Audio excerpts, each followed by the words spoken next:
Madame, Monsieur, bonsoir. Dans les titres, ce soir, Blois accueille ce week-end la 19e édition des Rendez-vous de l'Histoire. Le thème cette année, partir. Saint-Martin, au musée des Beaux-Arts de Tours, une exposition présente une centaine de toiles et de sculptures retraçant le parcours du célèbre évêque de Tours.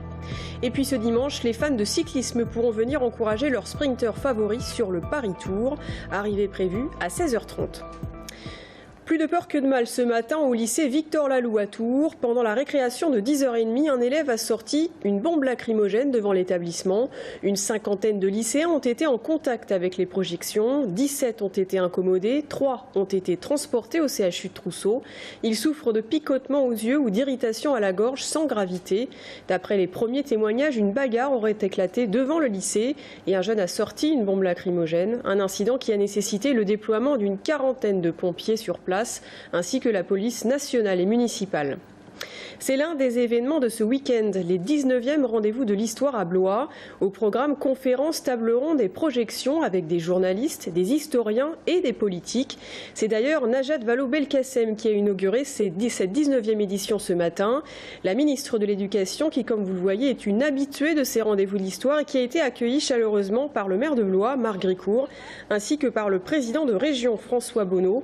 Le thème de cette année, partir, un thème ô combien d'actualité. Sabrina Meloud. Partir, le thème des rendez-vous de l'histoire cette année est intimement lié à l'actualité. Ce matin, les prises de parole se succèdent. Les discours entre histoire et littérature se penchent sur la sémantique du verbe. La salle, elle, est comble. C'est dire l'intérêt que suscite toujours l'histoire. L'histoire, c'est un mouvement, c'est une circulation, ce sont des passions.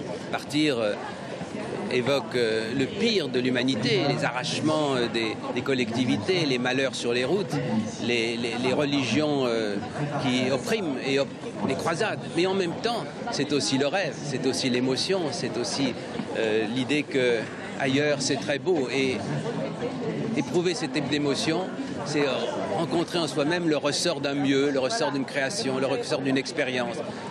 Partir, c'est peut-être le pire de l'homme et le meilleur. Le meilleur, les orateurs en ont parlé ce matin, parfois même avec une touche d'humour. Mais jamais un discours n'a oublié de faire référence à la crise des migrants que la France traverse, elle aussi, actuellement. Partir renvoie à des moments terribles, quand on part sous les bombes, quand on part faire la guerre, quand on part défendre la liberté. Et le mot partir nous renvoie à nos responsabilités d'hommes, de femmes et de citoyens, celles de l'accueil, parce que celui qui part parce qu'il est menacé, celui qui part pour une vie meilleure doit rencontrer l'humanité. Donc ce thème, il est à la fois très fort parce qu'il rencontre de l'intime et de l'histoire, il est très fort parce qu'il résonne avec l'actualité. Jusqu'au 9 octobre, historiens, scientifiques, littéraires et passionnés d'histoire, tout simplement, rythmeront conférences et débats à Blois. En bref, une soixantaine de places supplémentaires destinées à des migrants de la jungle de Calais devraient être créées dans le département du Loir-et-Cher. C'est ce qu'a annoncé la préfecture du département hier soir. Ils devaient être logés dans une extension sur un site différent du centre d'accueil et d'orientation de Blois.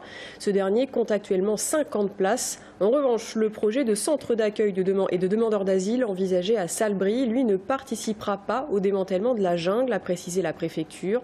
Il s'agira d'une structure accueillant des familles durant le temps de l'examen de leur demande d'asile. En bref, toujours, les gendarmes de la communauté de brigade de Descartes ont interpellé mercredi dernier 3 individus soupçonnés d'avoir commis des cambriolages entre juillet et octobre 2016 sur les communes de Ligueuil, Cussé, Neuilly-le-Brignon et Saint-Flovier. 8 affaires ont ainsi été résolues.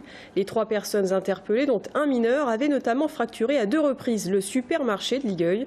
Les 2 majeurs incarcérés à la maison d'arrêt de Tours ont écopé respectivement de 18 mois de prison pour l'un et de 2 mois, dont 2 fermes pour l'autre. Le mineur, lui, a été placé en foyer. Justice et permission de sortie de 5 jours accordée à Jacqueline Sauvage, condamnée à 10 ans de prison pour le meurtre de son mari violent. Jacqueline Sauvage, qui est devenue malgré elle un symbole des victimes de violences conjugales, a passé ses quelques jours de liberté aux côtés de l'une de ses filles, avec interdiction cependant de parler à la presse. Ce n'est pas la première fois que la détenue âgée de 68 ans est autorisée à sortir de prison. En juin dernier, le juge d'application des peines lui avait déjà octroyé une permission de 2 jours. Sa demande en appel de libération conditionnelle sera à nouveau examiné le 27 octobre à Paris. 4 mois après son inauguration en grande pompe, le site MAM accueille aujourd'hui une petite trentaine de start-up. Une économie numérique en plein boom, boostée par l'espoir d'avoir un jour le label French Tech Loire-Vallée. En attendant, un fonds d'investissement de 20 millions d'euros a été mis en place pour aider ces entreprises déjà installées à se développer. Un fonds financé à hauteur de 2 millions par Tour Plus. Autre objectif, que d'autres villes de la région centre comme Bourges ou Châteauroux rejoignent ce réseau de villes numériques. Aurélie Renaud. Ce fonds ne sera pas une aide à l'amorçage des entreprises, celles qui démarrent. Les tickets, allant de 150 000 à 300 000 euros, seront là pour aider les entreprises existantes à développer leurs projets.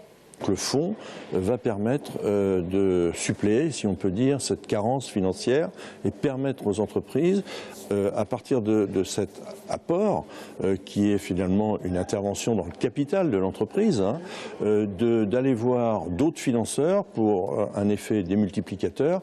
On considère que l'intervention du fonds permettra de développer des fonds dans une proportion de 1 à 5.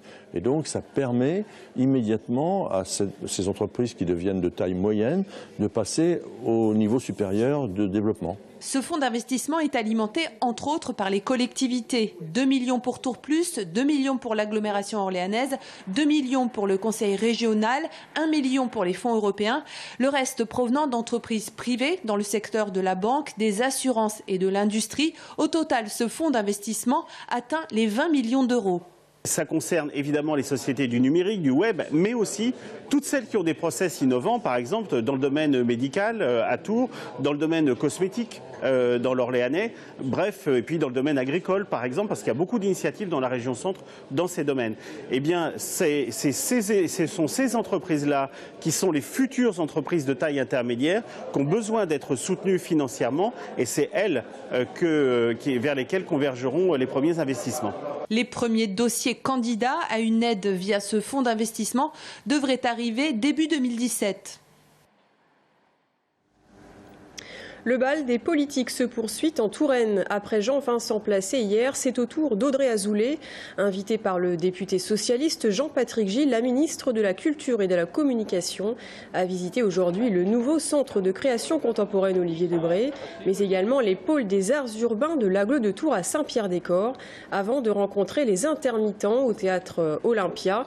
On écoute Audrey Azoulay et Jean-Patrick Gille au micro de Florent Clavel. On est arrivé à, pour moi, la meilleure solution qu'on pouvait envisager, c'est-à-dire sur l'intermittence, un accord unanime de tous les partenaires sociaux, des droits nouveaux pour les intermittents qui le demandaient depuis plus de 10 ans, et en même temps des économies pour le régime de l'intermittence. Donc vraiment une réussite. Et nous accompagnons cette réussite aujourd'hui par des aides à l'emploi pérenne dans le secteur du spectacle, et c'est ce que je suis venue présenter ici à Tours aujourd'hui. Ce qui a été le plus compliqué, c'est de recréer un cadre de discussion, et pour ça, il faut créer de la confiance. Et puis avoir du temps, et puis je dois le dire aussi, avoir le soutien des ministres successifs, et puis du Premier ministre, souhaiter que le problème soit réglé sur le fond, et je crois que c'est le cas. Et puis autre visite attendue ce week-end, celle de Marion Maréchal Le Pen qui viendra dimanche à Bâle-en-Miré pour la grande fête du Front National 37. Une venue qui s'annonce agitée avec en filigrane le centre de Pontourny en Chinonnais et le rejet de la charte FN, ma commune sans migrants, à jouer les tours où est élue la responsable FN départementale Véronique Péron. Culture maintenant avec cette exposition qui ouvre dès demain au musée des Beaux-Arts de Tours. À l'occasion du 1700e anniversaire de la naissance de Saint-Martin, plus d'une centaine de toiles, sculptures et tapisseries sont présentées, évoquant la vie mais également le rayonnement du plus célèbre des évêques de Tours. Une exposition qui a nécessité plus de 2 ans de travail. Les Tourangeaux et les touristes de passage pourront ainsi se replonger au cœur du personnage et de son culte à travers les siècles et les différents pays parcourus. Visite guidée avec Amanda Breuer-Rivera. Martin, c'est avant tout cette image, le partage du manteau à Amiens. Cette exposition du musée des Beaux-Arts de Tours nous fait découvrir l'origine de ce mythe. Sous ces vitrines, des reproductions du XIIe siècle de la biographie du saint, écrite par l'un de ses contemporains, Sulpice Sévère. C'est la seule source qui relate la vie du légionnaire romain qui deviendra évêque de Tours. C'est aussi entre ces lignes qu'est décrit la fameuse scène du manteau. Derrière cette vitre se trouve sa plus ancienne représentation connue à ce jour. La popularité de la vie de Martin a bouleversé la vision de la foi chrétienne. Avec le personnage de Martin, Sulpice Sévère veut montrer qu'il a un modèle de vie chrétienne qui lui apparaît comme un modèle de sainteté, alors même qu'il n'est pas mis à mort pour sa foi, puisque désormais il vit dans un empire qui devient chrétien. Bon. Et donc c'est un défi littéraire, un défi théologique. Et c'est en ça que c'est complètement nouveau. Dans l'exposition, Martin traverse les époques et les pays. Plusieurs œuvres ont été prêtées par des musées espagnols, allemands, italiens ou hongrois. Plusieurs théories expliquent ce succès. D'une part, la fête de Saint-Martin, le 11 novembre, s'est parfois superposée à d'autres célébrations païennes. Ces fêtes paysannes ont certainement contribué à sa popularité. D'autre part, la propagation du culte s'explique aussi par la politique. Grâce à l'expansion aussi de l'Empire carolingien, donc, Charlemagne vénérait en particulier le culte de Saint-Martin. Et puis, dans les différents pays, donc c'était au Moyen-Âge où on a redécouvert le personnage de Saint-Martin comme un saint quasiment national. La figure du soldat-évêque est souvent utilisée comme totem. En France, le nom des Capétiens est une référence au manteau du saint. En Hongrie, la dynastie des Arpadiens fonde le pays et choisissent ce saint comme patron. Ou encore, sur ce tableau, Martin est recouvert du drapeau catalan alors qu'il résiste à la tentation du diable. Il est possible d'admirer à travers 120 œuvres le large rayonnement de ce saint européen jusqu'au 8 janvier prochain. Le musée sera exceptionnellement ouvert le jour de la Saint-Martin, le 11 novembre. C'est l'une des dernières courses cyclistes de la saison et elle reste l'un des événements phares en Touraine, le Paris Tour 110e édition dimanche, avec beaucoup de grands noms du cyclisme, mais principalement des sprinteurs. Attention en revanche, si vous devez venir en ville ce jour-là, un gros dispositif de sécurité sera mis en place tout au long du parcours. Stationnement interdit et trafic perturbé dès 6 h du matin dans Tours. Arrivée des coureurs prévue vers 16h30 avenue de Gramont, Bastien Mathieu. Rendez-vous des sprinteurs dimanche avenue Gramont. Pour la 110e édition de l'épreuve, la classique de l'automne va réunir la crème du sprint. Tous les spécialistes seront là pour se disputer une victoire de prestige. Surtout, ce sera pour eux une répétition générale avant les championnats du monde qui se disputeront la semaine prochaine à Doha. Cavendish, Greppel, mais aussi les Français Boigny, Desmar et Coquard auront tous à cœur de franchir la ligne d'arrivée en premier. Un seul tourangeau sera au départ, Cyril Lemoine. Il aura pour mission de faire gagner son coéquipier de Cofidis, Nasser Boigny. Pour la 8e année consécutive, la course partira d'Eure-et-Loire. Cette année, ce sera Dreux qui fera office de rampe de lancement à 10h50 avant 252 km de plat. Les 192 coureurs engagés traverseront ensuite le Loir-et-Cher et l'Indre-et-Loire avant d'arriver à Tours aux alentours de 16h30. Dimanche, les rues concernées seront donc interdites à la circulation et au stationnement. Si le dispositif de sécurité est moins important que pour la braderie ou que pour le marathon, Paris-Tours reste tout de même sous très haute surveillance. Hip-hop, break, house dance, les rencontres de danse urbaine de l'agglomération tourangelle fêtent cette année leur 19e édition.